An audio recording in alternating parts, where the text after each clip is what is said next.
दोस्तों, आप लोग का स्वागत है मेरे चैनल पर। आप देख रहे क्रेजी फॉर भोजपुरी। चलो वीडियो स्टार्ट करते। पहली अपडेट है मेरे पास दबंग स्टार खेसारी लाल का बोल बम का सॉन्ग आने वाला है। सॉन्ग का नाम है आवारा बलम।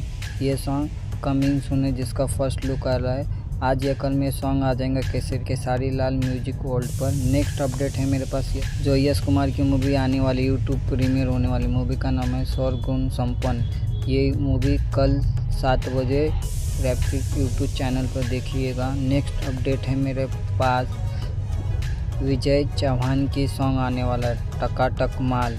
ये सॉन्ग आज सुबह 7 बजे सारेगामा भोजपुरी पर रिलीज होने वाली है। नेक्स्ट अपडेट है मेरे पास परवेश लाल की मूवी घर परिवार। ये आज से आपके नज़दीकी सिनेमा घर में रिलीज हो रही है।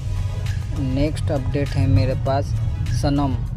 इसका ट्रेलर आज सुबह 6 बजे रिलीज होने वाली है। नेक्स्ट अपडेट है मेरे पास चटोरी बहू का ट्रेलर कमिंग सून है। कुछ दिन में इसका ट्रेलर आ जाएगा। नेक्स्ट अपडेट है मेरे पास रंजीत सिंह का सॉन्ग जान ले बुक्का हो। ये सॉन्ग आज सुबह 10 बजे रिलीज होने वाली है। नेक्स्ट अपडेट है मेरे पास अवधेश प्रेमी का सॉन्ग हवे रक्षाबंधन राखी बांधा दन दन।